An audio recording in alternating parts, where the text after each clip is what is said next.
watching. Please like and subscribe to help us spread TIPA's positive approach message around the world. Well, hey, everybody. Hey, Catherine. TGIF, the day that this is happening for us. Yeah. Wherever you are, it might be tomorrow or it might be yesterday. No, just today or Just Saturday. Tomorrow. Today or tomorrow. Anyhow, neither here nor there. So you guys asked, and we're going to help. How to help somebody get out of bed. And I found a clip of Tipa, no better teacher. It makes so much sense. And I don't know, I've never seen anybody else explain it the way she does. So I want to share it with you, because why reinvent the wheel when you have the expert driver at the helm? So what do you think people most often do to help somebody? What are some techniques or some things that people try? Have you seen or have you tried yourself? Yeah. People will bend over the person. I have some, I rarely do see people will try to scoot their legs first. But a lot of times they'll just try to take their torso, the heaviest part of the body, and try to roll it over. Yeah, I was going to say the roll is what I think of seeing all the time. And they use the they try to muscle it using like a sheet or a pad. Or they just have them try to sit up in bed, which I don't know about you, any of you guys, if you have at all a squishy mattress at all, and you're over a certain age, you're just trying to sitting up in bed, like just straight sitting up. And when you helps up, oh yeah. No. Yeah. And you've seen the like sort of pulling the arms, the same thing for standing, but I think just think how much more weight gravity is holding on to when you're laying down. Supine. Yeah. That's the right word, right? Supine. All right. So these are some things. And if anybody out there, if you have anything else to add, go ahead and put it in the little chat thing and Shelly will share out. So those are some basic ideas. So let's see what Tipa does, how she does it. So her legs are pretty good, but her upper body is not. So I'm going to go into a broad base, because as she comes to me, I've got to be prepared. If she comes a little faster, a little further than I thought, I want to block.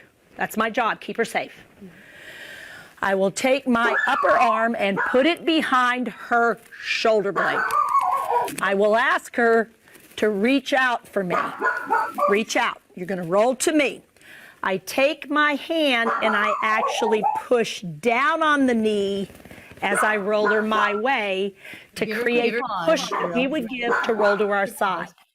So breaking this down, if you are watching this and you're at home, I'm curious about this idea of just the body positioning just to this point, because there's actually a lot of steps in there. I'm wondering people, if you're watching, are you standing up? Are you trying this with Tipa as you're watching it? I don't know about you. I think I'm going to.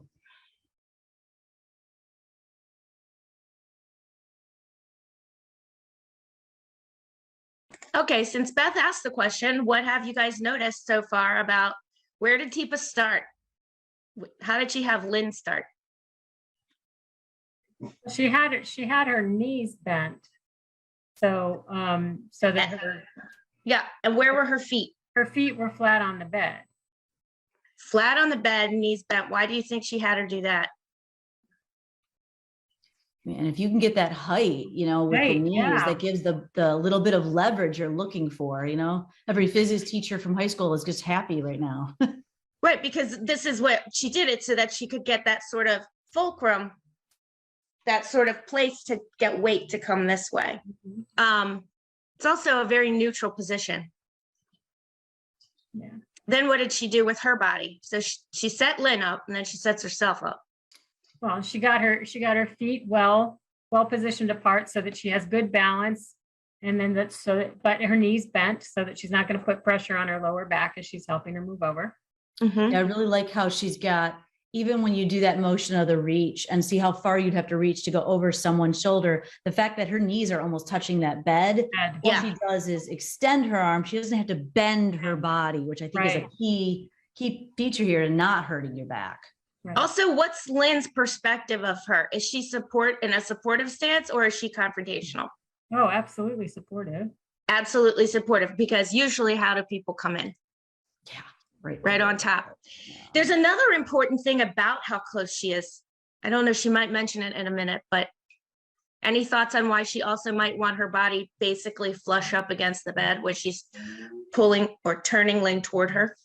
Yeah, she mentioned already just this idea that if you have somebody's legs that are tucked up nicely like that, it can be a real surprise how fast the body follows as you're bringing the weight of the shoulder up and over with the weight of the legs and the hips coming rolling. You could have somebody that just literally continues to roll if they're requiring, that much resistance. Yep. Off bed. Here we go. All right, let's keep going. Now, the next step, if Lynn were to come forward, I've got her blocked. She can't go anywhere. She's safe, but she's close to the edge, which is where she needs to be. Now, all I'm going to do is help her get her feet off. And the way to do that, quite simply, I put behind my hand, my arm, my forearm behind her knees and bring her legs forward. Now, I've got a gravity assist. That's all I had to do. I will take my other hand, come up, lift her head, come in behind and put my hand again on her scapula as I support her head with my forearm. No pressure on the neck, I'm stabilizing. The push, I straighten my arm and come up. That is so cool. And so it's like, no duh. I will say though, it looks so no duh when Teepa does it. I know, right? Her doing a training, we did a filming, and it was amazing to me how many times I had to do it with her. And then we also had one of the camera guys who was a bigger guy, so we could see the different weight. How many times it took me not being an occupational therapist, not being a physical therapist, and not having done it in a little while. I think I did this for somebody who was actually of a decent size and not like a, 98 pound soaking wet, tiny elderly woman, but, somebody who was a little bit bigger. When that moment, when I finally got the idea, it's like, I don't even have to push. It's like the straightening of the arm literally tips the hip, the pelvic bone. It's like, I was trying and trying. She goes, if it's not flying for you, stop. And it was literally until I was able to go, ow, and like literally the body, I was like, whoa, the body just comes right up. Yeah. So what stood out to you about this second half of this, moving from getting her feet, sort of getting her legs ready off the bed to actually becoming erect I love the fact that once she pulled Lynn's legs off to the side of the bed, her legs just went on down, and they didn't go fast. They went at a good, just at a normal pace, and it wouldn't be painful.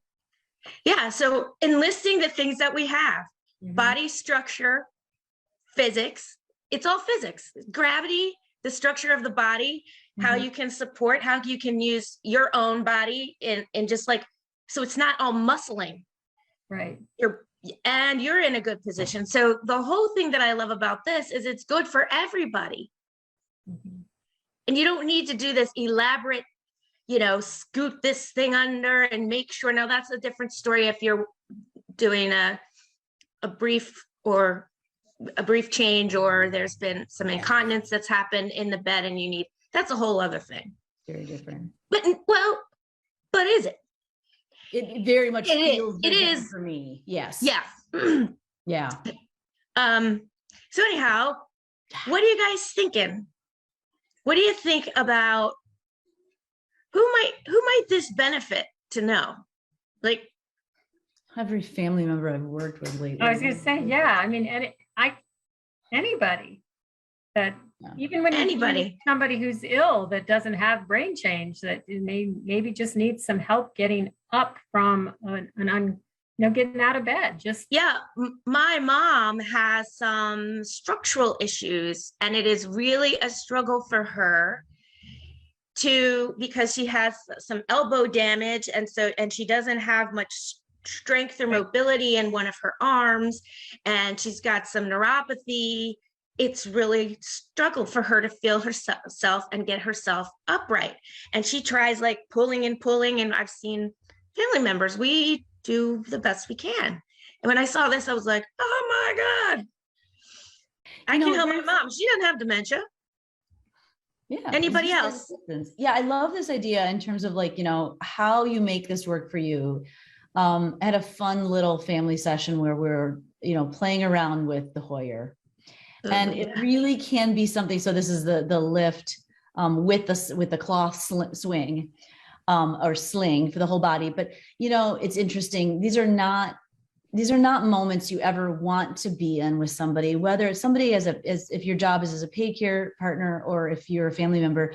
The bottom line is that these are usually very tough situations. So finding these moments where I was able to, with my family members, have these silly laughing moments where we're, sticking each other in the Hoyer and giving a lift and trying and see how it goes. And it becomes these hysterical moments of silliness. But, even if you're at a place where all you've got is your teenage son or your spouse, really being able to not only try to be the person that Tipa was, but switching roles to see what is working, what's not. When I press down here, is it really a press down? Mm-hmm. Finding out that it's not a press.